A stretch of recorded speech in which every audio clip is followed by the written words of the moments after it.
चलो हाँ भाई, चलो सचिन, चलो इस पेपर को देखो। क्वेश्चन नंबर 1 देखिए इसमें आप।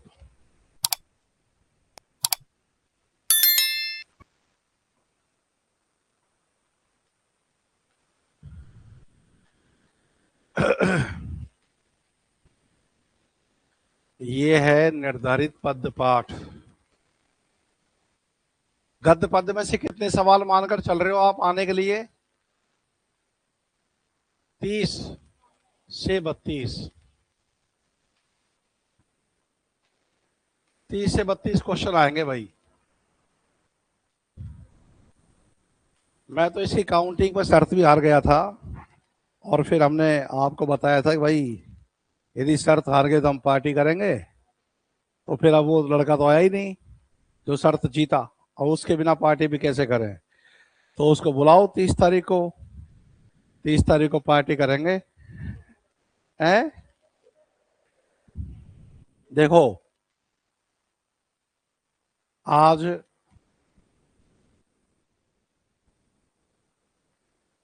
क्या वार है? आज मंगलवार है। आज मंगलवार है, तोता को बुखार है। तो तो आज के दिन तो ये कार्रवाई चलेगी। पेपर हल कराऊंगा, इसके बाद सर आपको पढ़ाने आएंगे, फिर एक पेपर आपका और होगा। परसों की कार्रवाई ये होगी, नहीं कल की फिर कार्रवाई ये होगी कि कल जो आज आप जाते जाते पेपर दोगे उसको कल सॉल्व करवाऊंगा सुबह आते ही। उस पर बातचीत करेंगे, और कबीर के और बालकांड के कुछ इंपॉर्टेंट सवाल तुमको दे करके बोर्ड पे लगा के कुछ हल करवाऊंगा। जैसे महत्वपूर्ण महत्वपूर्ण सवालों को, जैसे बालकांड का कथा सार तो तुमने पढ़ ही लिया है। उसके बाद में परसों का दिन इस जगह पर बैठने का अंतिम दिन है, और परसों कोई क्लास नहीं होगी, सिर्फ नाच गाना, jumping jumping on the bed. है ना, उछल कूद करनी है, नाचो गाओ, पर गर्मी में उतना ही जितना कि झेल पाओ। है ना। मतलब मेरी तरफ, हमारी तरफ से फेयरवेल पार्टी है आपकी, और सभी लाइव छात्रों को भी इस बात का हम आमंत्रण देते हैं। अब कार्ड वार्ड तो छपवाए नहीं है, तुम वैसे ही मान लो कि भाई सर बुला रहे हैं। तो 30 तारीख को 7 बजे, तो धूप बहुत ज्यादा हो जाती है ना, तो 7 से 10 में कार्यक्रम को निपटाएंगे। 3 घंटा बहुत है। कोई क्लास नहीं है उस दिन, कोई पढ़ाई लिखाई की बात नहीं करेगा, करेगा तो उसको डांट पड़ेगी। है ना। साल भर हो गए पढ़ते पढ़ते। तो एक दिन सिर्फ सुख दुख के नाम, जैसे कि किसी कोई कोई बात पर, अब चलो ये तो फिर अपन उसी दिन बात करेंगे, लेकिन ये अपना एक जो है मैंने आपको बता दिया है, और ये मामला है। उसके बाद क्या होगा? उसके बाद 1 मई आएगी, मजदूर दिवस। उस दिन तुम प्रण कर लो कि भाई अब 1 मई से हमारी अंतिम महाभारत का 18वें दिन का जो संघर्ष था वो सबसे भयानक था। वो उसी प्रकार से तुम चाहे टाइम टेबल फॉलो करो या फ्री स्टाइल कुश्ती लड़ो, कुछ भी करो, लेकिन सिर्फ अपने कमरे में बढ़िया ठंडा पदार्थ, छाछ वाछ, लस्सी वस्सी, ऐसे पदार्थ पियो। खूब नींबू का पानी पियो। शरीर में भरपूर 5-5 7-7 लीटर पानी जाने दो। खाओ कम से कम चने चबना पे आ जाओ, जैसे कि ये चने चबेना खाता है होरी गोदान में। भारी भरकम खाने से बचो, मौसम बहुत गर्म होता जा रहा है, और अब की बार 40 डिग्री का टेम्परेचर तो अभी है। बताया जा रहा है कि मई में तो ये बहुत जबरदस्त टेम्परेचर हो जाएगा। तो कमरे में कूलर वूलर का, और आजकल तो सबके पास व्यवस्था होती है, पीजीओ में भी रहता ही है। वहीं रहो, वहीं खाओ पियो, तरबूज ज्यादा से ज्यादा खाओ। आपको लग रहा होगा कि इसका पढ़ाई से क्या संबंध है? बहुत गहरा संबंध है। हमारी डाइट का हमारी पढ़ाई से जबरदस्त संबंध होता है। जितना प्रसन्नता से चीजों को खाओगे, पेट भरोगे पढ़ने का, उतना ही मन करेगा। है ना। और भाई कमरे से निकलना कर दो बंद। कोई सामान वामान लाना हो तो भाई चलो 15-20 मिनट के लिए चले गए, और कम से कम 15 घंटे की तुम्हारी स्टडी निकलनी चाहिए। विशेषकर जो ग्रेड फर्स्ट का भी एग्जाम दे रहे हैं उन छात्रों को तो 1 महीना को 2 महीना बना देना चाहिए। आमतौर से एक विद्यार्थी 6-7 घंटे पढ़ता है, 7 घंटा औसतन पढ़ता है, उसको जस्ट डबल कर दो, आप 15 घंटा कर दो उसको आप। तो 15 घंटे आप पढ़ोगे। मैं ये नहीं कह रहा कि बहुत ज्यादा पढ़ने से बहुत अच्छी रैंक आती है, ऐसा तो नहीं कह रहा हूँ, लेकिन बहुत ज्यादा पढ़ने से सिलेबस कई कई बार रिवीजन हो जाएगा, आत्मविश्वास भरपूर बढ़ेगा, जिसका परिणाम तो सुखद ही निकलेगा। इसलिए, और रहा सवाल ग्रेड सेकंड का, तो सेकंड ग्रेड में तो भाई लोगों आपके पास में देखो पूरा मई है और पूरा जून है और लगभग आधा जुलाई मान लो, 2.5 महीने तो आदमी, मतलब ये मान लो कि हिंदी साहित्य का इतिहास, व्याकरण, काव्यशास्त्र 10-10 12 12 बार तुम्हारी पुनरावृत्ति हो जाएगी। सब ऑब्जेक्टिव को बना डालो, लास्ट ईयर्स के पेपर्स के पन्ने जरूर। और वो पेपर्स मैंने उसमें तुम्हारा ये मॉडल टेस्ट है ना, अभी मैं 1 मई से इसी में समर्पित रहूंगा, तो मुझे लग रहा है कि 2 सप्ताह में वो आ जाएगा, है ना। उसमें भी मैंने पूरे लास्ट ईयर्स के, जिसके पास है तो वहां से देख लो, नहीं तो सब मैंने उसमें लगा ही दिया है, तो वहां से देख लेना। पेपर्स जरूर देखो लास्ट ईयर के, उससे अपन को आइडिया आ जाएगा। ये मामला है, और इस रणनीति को तुम यदि फॉलो करो तो मुझे उम्मीद नहीं है, पूरा विश्वास है कि तुमको दोबारा फॉर्म भरने की नौबत तो नहीं आएगी। अच्छा, लेकिन फॉर्म तो तुम भर देना फिर भी, क्योंकि फॉर्म तो तुम्हारे एग्जाम से पहले ही भरवाएंगे। अपन को क्या पता है एग्जाम में बैठे तो अपन टॉप कर रहे हैं कि वेटिंग में रह रहे हैं, है ना। तो इतना तो अंधविश्वासी मत होना कि भाई मेरी पहली रैंक आ रही है, मैं फॉर्म ही नहीं भरूं। फॉर्म तो तुमको तब तक भरना है जब तक ज्वाइनिंग लेटर ऐसे तुम्हारे हाथ में न आ जाए, ये चीज मानो तुम, है ना। तो कुल मिलाकर के बात ये है कि अब इधर तो पूरा काम हो चुका भाई। देखो, मैं तो इससे अधिक मेरे अंदर सामर्थ्य भी नहीं है पढ़ाने की, ये अंतिम सामर्थ्य के साथ मैंने तुमको पढ़ाया है। तो यशोधरा में एक पंक्ति आती है भाई, यशोधरा तो कहती है कि आर्यपुत्र दे चुके परीक्षा, अब है मेरी बारी। तो मैंने तो तुमको खूब सर्वोत्तम पढ़ा दिया, यहाँ तक कि अपने तो बड़ी बड़ी रचनाओं को भी पीपीटी लगा करके चीजों को समझाया जाना है। अब तुम्हारी तरफ से प्रयास कर लो, दोनों तरफ से शानदार प्रयास होता है तो परिणाम तो भयंकर ही होता है। कोई प्रॉब्लम नहीं, मस्त होके पढ़ो। यदि तुमको ऐसे लगा कि भाई 1 मई के बाद में किसी किसी पॉइंटों पर हमको सर की बहुत जरूरत है ना, तो मैं केवल जगह को चेंज कर रहा हूं। इसका मतलब तुम ये देखो, बैच एक ऐसा शब्द है, ये अध्ययन अध्यापन की प्रक्रिया है, ताउम्र चलने वाली चीज है। आप हमसे जुड़े हो तो कोई निश्चित अवधि उसका संकेत नहीं होती है ना। आपको ऐसा लगे कि भाई इस टॉपिक पर या थोड़ी और समझ बन जाए, या व्याकरण वाले सर की भी आवश्यकता पड़े या मेरी आवश्यकता पड़े, तो अब स्टैंड होगा अपना घर, कोचिंग नहीं हो सकती। क्योंकि देखो, मैं भी अब अपनी पूरी तनख्वाह लाऊं और यहाँ अंकल जी को दे दूं, इतना दयावीर दानवीर मैं भी नहीं हूँ। इसका किराया ही इतना 1-1 लाख रुपए का है, कोई मतलब नहीं है। ऊपर से प्रॉपर नहीं है, ऊपर से कल 2-3 लड़कियां फंस गई थी यहाँ, बोले सर कहाँ है, मैंने कपड़े सूख रहे होंगे, बिल्डिंग देख कौन सी है, कपड़े लहराते हुए दिखाई देंगे तुमको, तो कपड़े तो दिख गए लहराते हुए, अभी भी तुम देख रहे हो कपड़े क्या सूखते हैं हमारे। कल तुमने देखा ना, तुम बच्चे कल 2-4 बच्चे गए थे घर पर, तो क्या बेसमेंट है मेरा, इससे तो कोई मुकाबले नहीं कर सकते हो आप उसका, इतना बढ़िया बेसमेंट है। तुम्हें नहीं लगा कि इतनी बढ़िया जगह छोड़ के कहाँ पढ़ा रहे हैं गुरु जी। तो अपना घर है। और वैसे प्रोफेसर का जो घर होता है वो तो वैसे विहार है, जैसे बौद्ध विहार होते हैं ना। स- हमारे विश्वविद्यालय में पहले कई टीचरों ने पढ़ाया है, औरों ने भी। एक कोई आचार्य थे साहब, कोई जांगड़ साहब, घनश्याम जांगड़ या राधेश्याम जांगड़, व्याकरण के बहुत बड़े पंडित हुआ करते थे वो। अब तो शायद दिवंगत हो गए हैं यानी, मेरे ख्याल से बहुत पुराने, मैंने तो कभी देखा भी नहीं उनको यहाँ। वो अपने घर पे ही पढ़ाते, फिक्स है 100-150 बच्चों का बैच बना के, क्योंकि टीचरों का भी टाइम पास नहीं होता है। तुमको मुझ पे दया आ रही होगी कि अभी आदमी क्या करेगा, इतना बड़ इतना बड़बोला है, समझ में आ रहा है ना। तो तुम्हें ऐसी कोई भी समस्या हो, चाहे लाइव का विद्यार्थी हो और ऑनलाइन, तो हम बीच बीच में होते रहेंगे प्रकट, है ना। तो परसों आपका फेयरवेल है, परसों को मतलब 30 तारीख को, और कोई क्लास नहीं होगी, और 7 से 10 बजे हम लोग फिर मिलेंगे।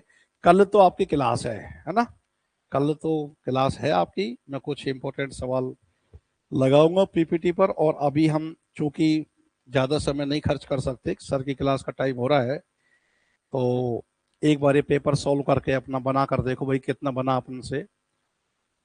तो क्वेश्चन नंबर 1 देखो कि मीरा की प्रभु पीर मिटेगी जद वैद सांवरियो होए, और बसो मुर नैनन में नंदलाल। मैं तो खाली जगह के घर जाऊं, किसके घर जाऊं, गिरधर के घर जाऊं। इन चीजों पर विशेष ध्यान रखना, यहां रिक्त स्थान की पूर्ति हो जाएगी सांवरिया। क्वेश्चन नंबर 2, अच्छा, एक चीज तो तुम सोच रहे होंगे भाई कि यार पूरी मीराबाई के 20 पद हमने पढ़ लिए, लेकिन 20 पदों में से तो पंक्ति कहीं नहीं आती। लेकिन लोक में प्रचलित है, दुनिया के भजन कीर्तनों में गाए जाते हैं। कई बार ऐसा होता है कि बहुत पॉपुलर सवाल डायरेक्ट सिलेबस में ना हो, तो अगल बगल में घूम रहा हो तो उसको भी स्थान दे देते हैं। ये पद तो बहुत सारी परीक्षाओं में नहीं है, लेकिन शायद ही कोई परीक्षा ऐसी होती होगी जिसमें ये वाला क्वेश्चन नहीं आता हो। इसलिए कुछ सवाल ऐसे हैं जो बिल्कुल परंपरागत हैं, वो जानकारी में होने ही चाहिए। निम्नलिखित में से मीराबाई, वैसे तुम्हारी परीक्षा में जो सवाल आएगा ना मीराबाई के पद पर, वो पता है, एक तो वो आएगा कि कुंडल अलक्या मीना तज सरवर, वो वाली पंक्ति है एक तो वो, और उसमें संभावना व्यक्त की जा रही है इसलिए वहां उत्प्रेक्षा अलंकार है। दूसरा वो आया है ना कि वो सुरत नरत शिवदाया एक झुरमट में झुरमट खेलन जाती, सखे भाव का जो आया है ना, वो वाला पद जिसमें कई शब्द ऐसे आए हैं। ढलान के लिए उपजाऊ भूमि के लिए भी एक शब्द आया है, दिमाग से निकल रहा है, तो वो एक लंबा सा पद है, सबसे लंबा सा पद है कि ओल्यू मोल्यू से काम नहीं है, जमींदार के जो कर्मचारी से मेरा काम नहीं है, वो वाला मैंने बताया था आपको। अरे तुम तो ये ध्यान रखना जहां मैंने इंपॉर्टेंट लिखाया है उसको थोड़ा देख लेना। मीराबाई के संबंध में कौन सा कथन सही नहीं है? मीरा की कविता का प्रधान गुण सादगी और सरलता है, बिल्कुल सही। मीरा की कविता में प्रेम की गंभीर अभिव्यंजना मिलती है, बिल्कुल सही। मीरा की कविता में भाव पक्ष के अंतर्गत संयोग श्रृंगार की प्रधानता मिलती है। ये हर जगह श्रृंगार ऐसा लिखा आ रहा है, तो कहीं तुमको ये ना लग जाए कि ये वाला श्रृंगार सही है। हम तो तुम बोल के टाइप करके देखना, है ना, कुर्ती देव में किसी फॉन्ट में, तो तुमको श्रृंगार ऐसा लिखा मिलेगा, और ये पूरी तरीके से गलत है। मैं आपको ये कई बार कह चुका हूं, क्योंकि श्रृंगार यही सही है। मैंने बहुत प्रयास करवाया है, चाणक्य फॉन्ट में तो ये बैठ जाता है श्रृंगार, पर ये हमारी टीम जो है ये चाणक्य फॉन्ट में टाइप करना नहीं जानती है, वो तो बड़ा गहरा फॉन्ट होता है, जो किताब टाइप होती है। अपने इसमें पंकज और ये सब बच्चे नहीं कर पाते, मैं ही नहीं कर पाता, तो ये ऐसा ही श्रृंगार छपा मिलता है, लेकिन इससे आप इसका ये अर्थ लिया करोगे। अच्छा, मीरा की कविता में भाव पक्ष के अंतर्गत तो वियोग श्रृंगार की प्रधानता मिलेगी, संयोग श्रृंगार तो है ही कहाँ, हाँ है, लेकिन कितना सा है, मुट्ठी भर है। तो ये उत्तर हो गया 3। और मीरा की कविता में भावावेश संगीतात्मकता के साथ साथ माधुर्य गुण है, ये माधुर्य, तो माधुर्य गुण की संपन्नता देखी जा सकती है, तो ये भी ठीक है। निम्न में से मीराबाई की कविता के संबंध में कौन सा एक कथन सही नहीं है? सही है, सही कथन नहीं है। मीरा का काव्य गीति काव्य की श्रेणी में आता है, बिल्कुल। मुक्तक श्रेणी की रचनाएं गीति काव्य में ही जाती है मुख्यतः। मीरा का काव्य मुक्तक काव्य है, सही है। मीरा ने कांता भाव या माधुरी भाव की भक्ति की है, बिल्कुल सही है। मीरा का काव्य सूफी प्रभाव से मुक्त है।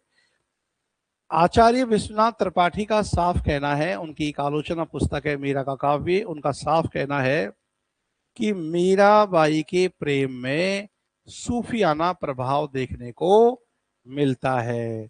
तो ये युक्त की मुक्त की जगह यदि युक्त होता जब, तो ये हो जाता सही, पर अब मुक्त का मतलब तो मुक्ति है, यानी कि नहीं है, तो आपने ही किया होगा चौथा ही। निम्नलिखित में से मीराबाई की काव्य भाषा है, तो राजस्थानी ब्रजभाषा, राजस्थानी मिश्रित बुंदेली का मतलब नहीं है, राजस्थानी मिश्रित पंजाबी भी नहीं है, राजस्थानी मिश्रित ब्रजभाषा ये इनकी मुख्य भाषा है। और इसके अलावा आपको यहाँ पर पंजाबी का भी पुट मिल जाएगा, आपको यहाँ गुजराती का भी पुट मिल जाएगा, और थोड़ी बहुत मात्रा में, ज्यादा नहीं, तो पुट तो कौरवी यानी खड़ी बोली का भी है। लेकिन अभी मीराबाई पर आया था सवाल कि कौन सी बोली का शब्द नहीं मिलता है, इसका इतना कम प्रभाव है कि यही उत्तर माना गया, कौरवी। खड़ी बोली को सबसे पहले कौरवी कहने वाले राहुल सांकृत्यायन है, खड़ी बोली और कौरवी एक ही है, परंतु मुख्य भाषा है राजस्थानी मिश्रित ब्रज भाषा। अब राजस्थानी की भी बात करें कि राजस्थानी में भी 4 बोलियां होती है भाई, मेवाती है, मालवी है, ढूंढाड़ी है, मारवाड़ी है, तो फिर कौन सी वाली राजस्थानी? क्योंकि अब मीरा का क्षेत्र तो मेवाड़ रहा है, और मेवाड़ अपने आप में बोली, मेवाड़ी अपने आप में बोली नहीं है, मेवाड़ी है उपबोली। क्या है? उपबोली, जो मुख्य उदयपुर की है, और वो सहायक है बोली मारवाड़ी की। अब लेकिन मेवाड़ी के हिसाब से आप मारवाड़ी के पास चले गए, तो ध्यान रहे राजस्थानी में भी कौन सी वाली? तो मारवाड़ी, ये नहीं भाई मेवाती या हाड़ौती ढूंढाड़ी, ये मारवाड़ी वाली राजस्थानी है ये। तो 4 का सही उत्तर 3। क्वेश्चन नंबर 5 पे आ जाइए। निम्नलिखित में से मीराबाई किस संप्रदाय से संबंध रखती है? कोई संप्रदाय नहीं है। मीराबाई संप्रदाय निरपेक्ष कवित्री है और व्यापक मुक्त चेतना की कवित्री है, जो किसी एक संप्रदाय से बंधकर नहीं चली है और सभी संप्रदायों से प्रभाव उन्होंने लिए हैं। तुमने देखा ना, इसमें तो ऐसे भी पद आए हैं जहां पर आपको नाथ शब्दावली है ना देखने को मिल रही है कि सुरत निरत अनहद, कई जगह तो जोगी मत जा पाऊं पड़ू तिहारे, तो जोगी शब्द भी नाथ शब्दावली से ही आया है। तो नाथों का प्रभाव इनके ऊपर है। महारा पीड़ा महारा हेड़ा बसता, ना आवत ना जाती, जिनरे पीड़ा परदेश बसत है, लिख लिख भेजा पाती, है ना। तो ये तो अद्वैतवाद की फीलिंग आ गई। अद्वैतवाद तो निर्गुण संतों का प्रभाव है। तो मीराबाई ने सभी, कई जगह पायो जी में राम रतन धन पायो, राम जी की शब्दावली को लिया है। राम कृष्ण सूफी प्रभाव, निर्गुण संत परंपरा, सभी प्रभावों को लिया है। बहुत प्रयास किया, वल्लभ संप्रदाय ने बहुत प्रयास किया कि हम इनको अपने पक्ष में ले ले, लेकिन मीरा किसी पक्ष में नहीं जुड़ी। कबीर को प्रेम के कवि के रूप में स्थापित करने वाले आलोचक हैं इनमें से प्रोफेसर पुरुषोत्तम अग्रवाल यही कहते रहे कि कबीर प्रेम के कवि हैं, जबकि कबीर को भक्त कवि के रूप में स्थापित करने वाले हैं आचार्य हजारी प्रसाद द्विवेदी। भक्त कवि कि पहले भक्त है, कविता बाय प्रोडक्ट है। पुरुषोत्तम अग्रवाल जी का कहना है, पुरुषोत्तम अग्रवाल जी की कई अच्छी किताबें कबीर पर है, जैसे कि विचार का अनंत है, अखत कहानी प्रेम की है। पुरुषोत्तम अग्रवाल जी का कुछ समय पहले एक उपन्यास आया था नाकोहस, नाकोहस के नाम से, और ये यूपीएससी के भी मेंबर रहे हैं। जेएनयू में हमारे टीचर हुआ करते थे, फिर रिटायर हो गए। रिटायर तो क्या हो गए, लेकिन इनका एक नियम होता है। नियम क्या होता है कि जैसे मानकर चलो, तुम कह देते ना कई बार कि यार गुरुजी आप तो आरपीएससी के सदस्य बन जाओ, ये वो, कमीशन का या संघ लोक सेवा आयोग का या राज्य लोक सेवा आयोग का यदि कोई प्रोफेसर सदस्य बनता है तो उसको अपनी फिर नौकरी से इस्तीफा देना पड़ता है। आप कहोगे कि नहीं ऐसे तो 3 साल के लिए ही तो होता है, आप 3 साल के लिए बन जाओ, लौट के आके ज्वाइन कर लो। ऐसा नहीं होता है, फिर आपको नहीं रहने दिया जाता, क्योंकि आप उसमें सेवाएं देकर आए हो। तो उस कमीशन की गोपनीयता के लिए जरूरी है कि अब आप दूसरे किसी पद पर काम उसके बाद में नहीं कर सकते हो, रिटायरमेंट में ही आपको तनख्वाह मिलेगी। तो पुरुषोत्तम जी ने ज्वाइन किया था, संघ लोक सेवा आयोग के मेंबर बने थे, उसके बाद फिर ऑटोमेटिक था इनका रिटायर्ड होना। तो ये है।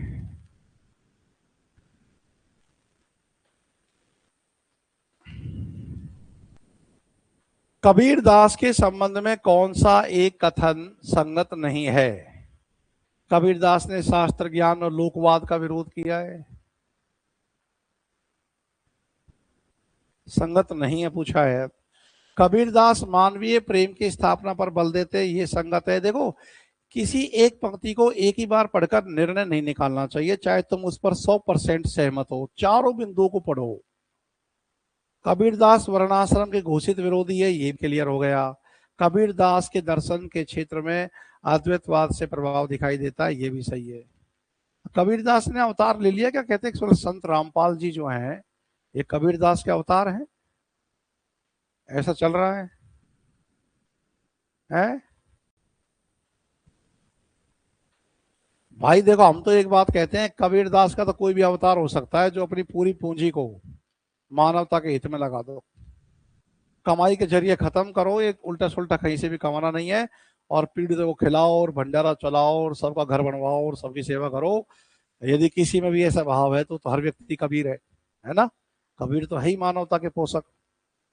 पहला ही उत्तर निकल रहा है जो असंगत है, क्योंकि कबीर दास ने शास्त्र ज्ञान का तो विरोध किया है, लेकिन लोकवाद का तो उन्होंने समर्थन किया है। अब ऐसे लॉजिक मत लगाना कि पूरी लाइन तो सही है, बस एक शब्द ही तो गलत है। एक शब्द क्या, एक वर्ण भी यदि आ गया, जैसे ही, केवल, ऐसे शब्दों का प्रयोग कर देते हैं गलत बनाने के लिए, पूरी पंक्ति गलत मानी जाएगी। दुल्हन गावो मंगलाचार, हम घर आए राजाराम भरतार, इस पद का सौंदर्य बोध नहीं है। 10 पद लग रहे हैं आपके सिलेबस में, उसमें एक ये भी पद है। भावनात्मक रहस्यवाद यहाँ बहुत सुंदर है। उपमा अलंकार की योजना या श्रृंगारिक मनोभावों की अभिव्यक्ति भी यहाँ पर है। संगीतात्मक भाव योजना भी है। यहाँ उपमा अलंकार नहीं आ रहा है। हमारे घर आए हो राजा राम भरतार, भरतार पति, माधुर्य भाव देखने को यहाँ मिल रहा है। और माधुर्य भाव से हमेशा कौन से रहस्यवाद का निर्माण होता है? भावनात्मक रहस्यवाद का। ध्यान रखें कि माधुर्य भाव,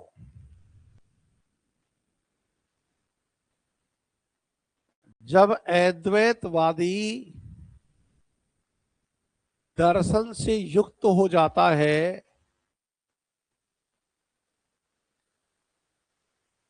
तब भावनात्मक रहस्यवाद की सृष्टि, भावनात्मक रहस्यवाद की सृष्टि होती है। हाँ भाई, कांता, मंजू, हाँ सभी को सुप्रभात बच्चा। 8 का उत्तर हो गया 2। क्वेश्चन नंबर 9 पे आ जाइए। माया दीपक नर पतंग भ्रमी भ्रमी इवे पड़ंत। यहां तो बिल्कुल साफ आपको दिख रहा है कि माया रूपी दीपक में मनुष्य रूपी पतंगा है ना।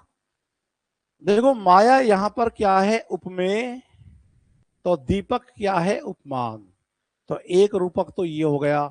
और नर पतंग बताया है, तो नर क्या है यहाँ, उपमेय, और पतंग माने पतंगा कीड़ा जो होता है ये है उपमान।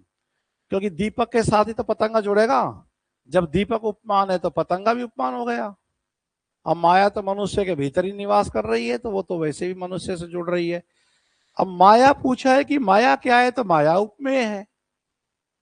ऐसा कोई 1 या 2 सवाल काव्य शास्त्र से पूछ सकता है अपने अपनी रचनाओं में पद को जोड़ करके। तो देखो उपमेय और उपमान की पहचान तो आपको अब आ जानी चाहिए। वैसे आपने उपमेय निकाला क्या? तो क्या आधार से निकाला भाई? डायरेक्ट कभी किस पर बात कह रहा है, दीपक से माया पर? डायरेक्ट जिस पर बात चल रही है वही उपमेय होगा। उपमेय की तो पहचान ही है जो प्रस्तुत है, और जो है प्रस्तुत है वो उपमान है। तो प्रस्तुत तो यह माया है, दीपक से उनको क्या लेने देना है? ऐसा लग रहा है कि तुम दोनों में से किसी का गलत गया है, तो तुम्हारा गलत गया होगा। गलत गया है ना। क्योंकि होता क्या है ना, जब गलत जाता है तो हमको कई बार खुशी होती है, हंसी सी आती है, बोले मेरा गलत गया। मैं यही नहीं समझ पाता हूँ कि जीवन का ये क्या मतलब, वो गलत जाएगा तो आदमी को ऐसा होना चाहिए, oh my God very sad. पर हम तो खुश है कि गलत गया तो गया। खैर कोई नहीं, वो तो फिर 9 का सही उत्तर। गलत जाने के लायक तो ये नहीं है। ये देखो खाली जगह छोड़ दी कि बड़ी भारी विशेषता है नवीन प्रसंगों की उद्भावना करने वाली प्रतिभा। ऐसी प्रतिभा हम तुलसी में भी नहीं पाते हैं।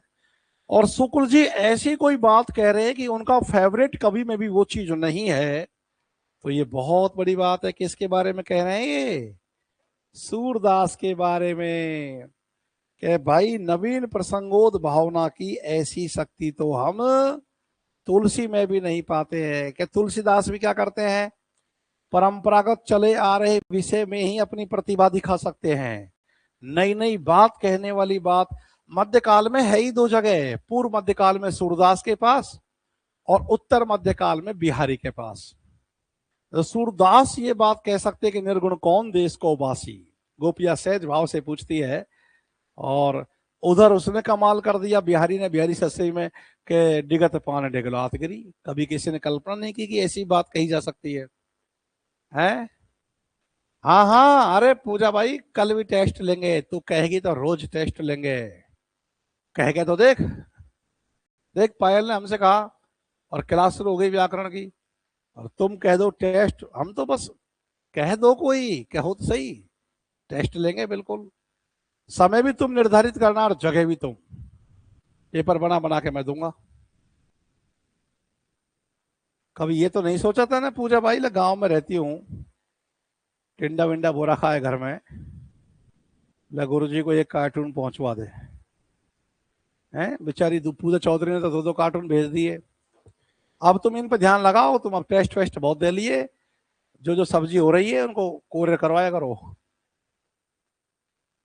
क्वेश्चन नंबर 11 है, एक है ना, सुनो अब टाइम और नहीं है ज्यादा। एक वो हमारा मास्टर था, वो दूध लाया कर ताजा। अब गुरुजी की नजर में महान बनने के लिए 11वीं क्लास में थे, हम अंग्रेजी के टीचर थे। बाल्टी भर दूध होता था, मतलब 1 घंटी भरी, और दूध की एकदम निपुणिया, बिल्कुल कोई पानी वानी कुछ नहीं मिलाया, एकदम कच्चा दूध, झाग वाला झाग निकाल के, और ऐसे छुपा के लेके जाया करता था मैं। सर जी को एक दिन हमारे पिताजी ने देख लिया, छोरा ये क्या ले जा रहा है, ये क्या दूध है? क्या करेगा? मास्टर जी को खुश हुए, अरे लेकिन ऐसे छुपा के क्यों ले जा रहा है, तो खुलेआम लेके जाएगा। तो मैंने ये बात मास्टर जी को कह दी, मास्टर जी ने कहा, अब मत लाना।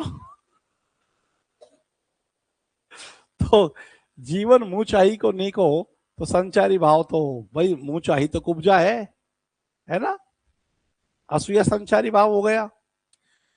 लड़काई को प्रेम कहे वाली कैसे करके छूटत, इस पंक्ति में बताओ कौन सी भाव व्यंजना का मामला नहीं बैठ पा रहा है जो असंगत है। कृष्ण के प्रति एक निष्ठ अनन्य प्रेम तो है ही, सगुण ब्रह्म के प्रति आस्था भी है, लेकिन गोपियों को ज्ञान नहीं चाहिए।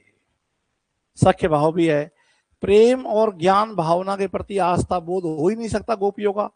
गोपियां प्रेम में विश्वास करेंगी, भक्ति में विश्वास करेंगी, सगुण ब्रह्म में विश्वास करेंगी, लेकिन उनका निर्गुण ब्रह्म से, उनका ज्ञान से और उनका योग से कोई मतलब नहीं है। 3, इसमें तो रस के ऐसे छींटे पड़ते हैं जिससे हृदय कलिका थोड़ी देर के लिए खिल उठती है। यदि प्रबंध काव्य एक विस्तृत वनस्थली है तो मुक्तक एक चुना हुआ गुलदस्ता है। बिहारी सस्सी का विश्लेषण करते हुए ये किस प्रसिद्ध आलोचक ने अपना वक्तव्य दिया है?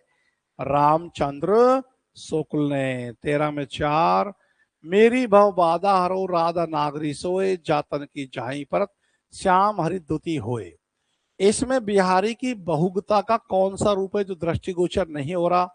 रसायन शास्त्र तो हो रहा है, भक्ति भाव भी है, आयुर्वेद का भी ज्ञान दिख रहा है, लेकिन ज्योतिष शास्त्र का यहाँ कोई भी ज्ञान नहीं दिख रहा है। ज्योतिष शास्त्र का जो तुम्हारा वो दोहा शानदार था, सनी कज्जल चकझक लगन उपजो सुदिन सने हो, क्यों न नृप्ति भोगवे लही सुदेह सब देहु, है ना? याद आ रहा है ना तुमको? और अपनो अंगन जान के जौवन रत्ती प्रवीण, उसमें प्रणय शास्त्र के साथ राजनीतिक ज्ञान मिल रहा है ना? और जोग जुगती सीखिए सबे मन महामुनिमैन, चाहत पिए द्विता कानन सेवत नैन। ये दर्शन है, क्योंकि ये योग शास्त्र का दर्शन है। अब इसमें बिहारी का श्रृंगार के साथ और कौन सा ज्ञान मिलता है? दार्शनिक ज्ञान मिलता है, योग शास्त्र से संबंधित दार्शनिक ज्ञान। अब अलंकार दृष्टिगोचर नहीं हो रहा है, तो देखो महामुनि मैन रूपक अलंकार तो यहाँ हो गया, मनवाने से उत्प्रेक्षा हो गया, जोग का जोग, ये जोग है, पिय है, कानन है, ये सब तो श्लिष्ट शब्द है, तो श्लेष भी यहाँ है, उत्प्रेक्षा भी यहाँ है, रूपक भी यहाँ है, तो यहाँ कौन सा नहीं है? उपमा नहीं है। 15 में 4, अम्बरीश की सांप सुरती, क्वेश्चन नंबर 16 पे आ जाइए। ये बालकांड से बहुत अच्छा सवाल है। अम्बरीश की सांप सुरती करी अजौ महामुनि गिलानी मरे, तो यह किस महामुनि के संदर्भ को रेखांकित किया गया है? दुर्वासा, विश्वामित्र, वाल्मीकि, नारद। ये है महामुनि दुर्वासा। ये तो एक बार तुम उन क्लासों को सुन तो लेना, उसके बाद ऐसे सवाल भी तुम्हारे गलत नहीं होंगे। अब इसमें तो तुमने तुक्का ही लगाने की कोशिश की होगी, और तुक्का तो तुमने विश्वामित्र पे टेका होगा, है? दुर्वासा में तो फिर तुमने कैसे बिना पढ़े कर दिया। है, कुंडलिनी जागृत हो गई है। निम्नलिखित में से भ्रमर गीत की विशेषता नहीं है। विप्रलंब श्रृंगार का उत्कृष्ट चित्रण देखा जा सकता है, या व्यंजना सब शक्ति का सामर्थ्य वो देखने को मिलता है, या श्री कृष्ण की एकनिष्ठ भक्ति भावना व्यक्त हुई है।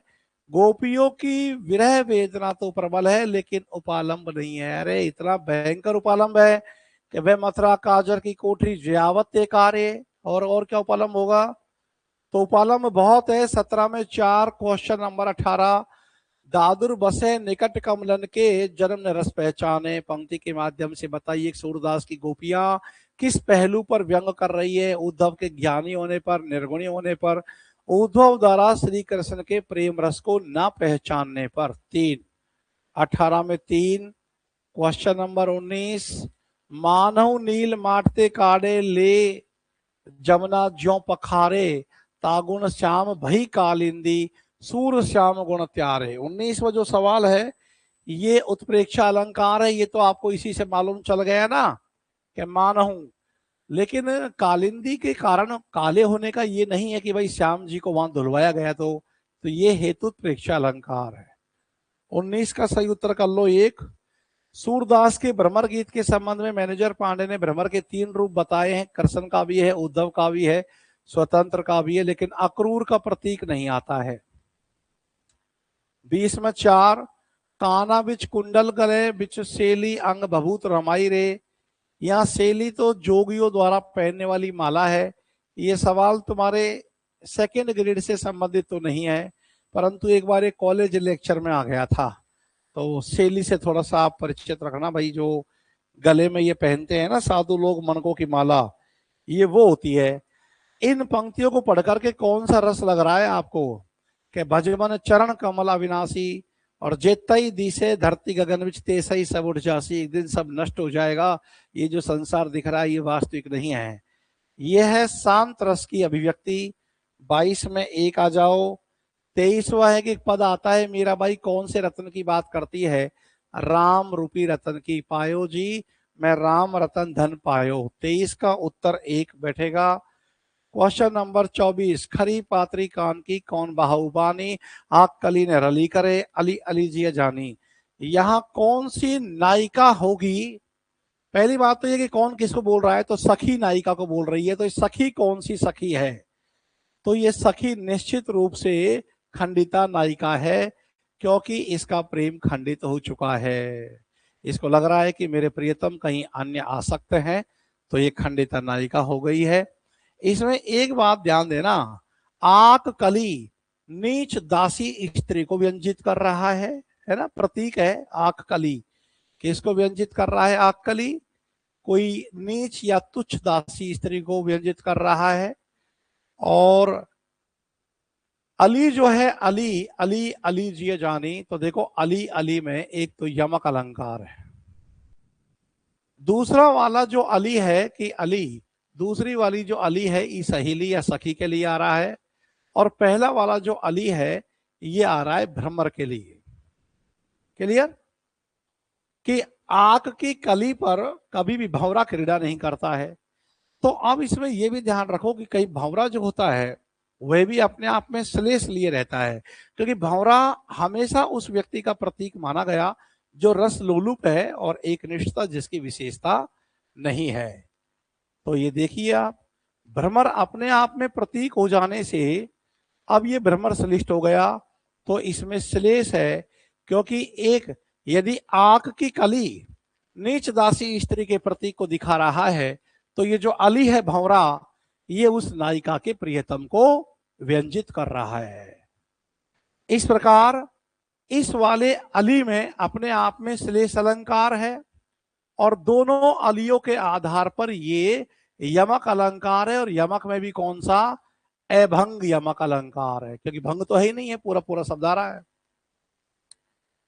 अरे जैसे दीपक जी आ जाए बता देना भाई मेरे को, फिर कोई नहीं, क्वेश्चन बच जाएंगे क्लास के बाद में हल कर लेंगे, तो है ना। सुर तरु की मनु सिंधु में लस्ती से पल्लव डार, बहुत अच्छा है ये।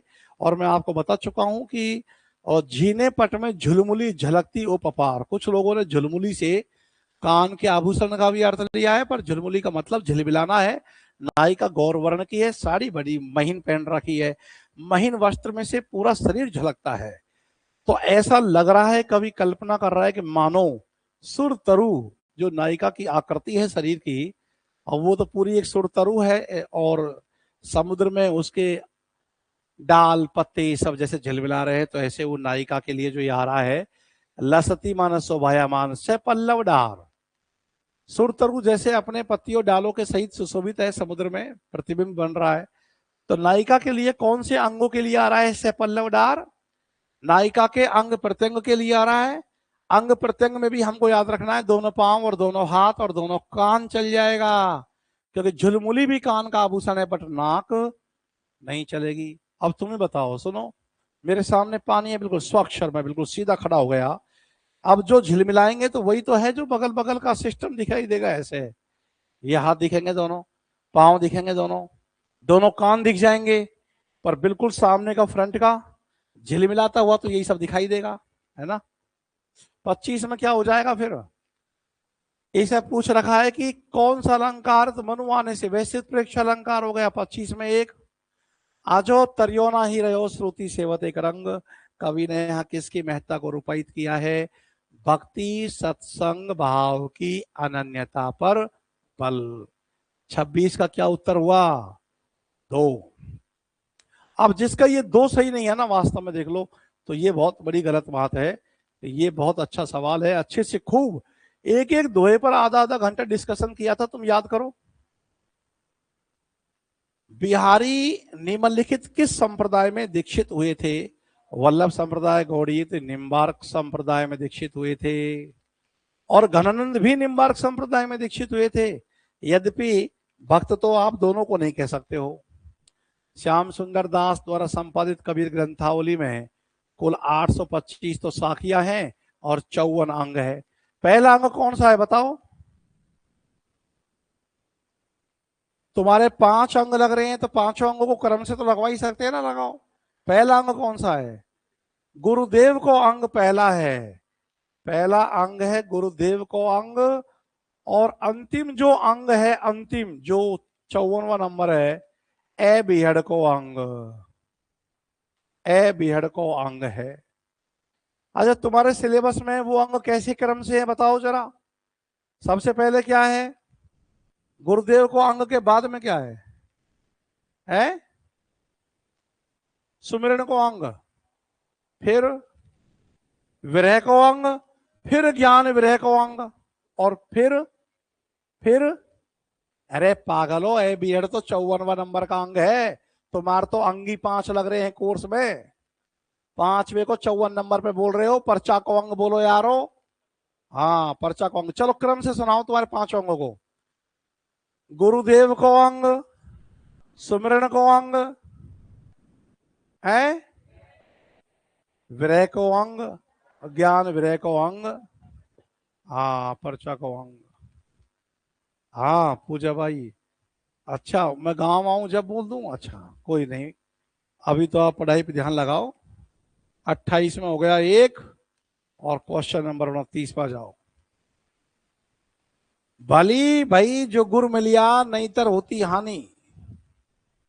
बताना भाई जरा, प्रस्तुत छंद के आधार बताओ कि सतगुरु को नहीं मिलता तो कौन सी हानि हो जाती? जीवात्मा, क्वेश्चन नंबर 29 है ना। तो बताओ कि साधक अपना समर्पण भाव गुरु के प्रति नहीं कर पाता, या जीवात्मा माया को ही सत्य मानकर उसी में लिपट कर अपना जीवन नष्ट कर लेती, या जीवन में मान सम्मान की प्राप्ति संभव नहीं हो पाती। तो कोई बिंदु ही नहीं है, और जब ये बिंदु नहीं है तो ये अपने आप खत्म हो गया, है ना। अब उत्तर रह गया 2, जीवात्मा माया को ही कहना भ्रम भ्रमे इवे पड़ंत, ऐसे करके ये इसका उत्तर 29 का उत्तर 2 है। रात्यु रोनी विरहनी जीवंच को कुंज, कबीर अंतर प्रजुल्या प्रकटिया विरह पुंज। कबीर दास के इस दोहे में कौन सा अलंकार दृष्टिगोचर नहीं हो रहा? तो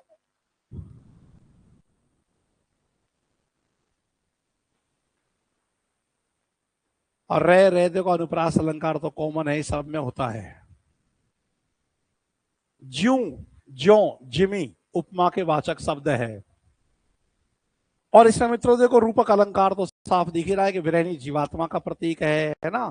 तो और अंतर प्रज्वलिया जो अंदर ज्ञान की अग्नि प्रकट हुई है ना, तो वृह रूपी अग्निपुंज जो आ रहा है तो रूपक अलंकार तो बन ही रहा है। उत्प्रेक्षा अलंकार इसमें नहीं है। 4 30 में 4 करो। क्वेश्चन नंबर 31 देखो, षोडश कमल जब चेतिया तो 16 कमल पंखुड़ियां ये कौन से चक्र में होती है? विभुद्वारक चक्र में। षोडश ऐसे याद कर लेना कि षोडश आते ही तुमको विभु की याद आनी चाहिए। विभुद्वारक चक्र, ये सब कुछ चक्रों के उल्लेख मिलते हैं इनके पदों में। श्याम सुंदर दास द्वारा संपादित कबीर ग्रंथावली में साखी प्रकरण का, अब देखो यही सवाल पूछ लिया। अब इसके हिसाब से कौन सा बैठा? पहला गुरुदेव को अंग, फिर सुमरिन को अंग, फिर विरह को अंग, फिर ज्ञान विरह को अंग, और अंत में लग रहा है वो है पर्चा को अंग। ए बीहड़ को अंग तो 54वें नंबर पर है, सबसे अंत में, वो अपने सिलेबस में ही नहीं है। कबीर दास से मैक्सिमम 2 सवाल आ सकते हैं, ज्यादा से ज्यादा। बालकांड और कबीर से 3 क्वेश्चन मानकर चलो, पर मैं तो ये कह रहा हूं 3 आओ चाहे कितने आओ, तुम एक बार उन क्लासों को जरूर देख लेना, सुन लेना बस। तो 32 में हो गया 1 नंबर।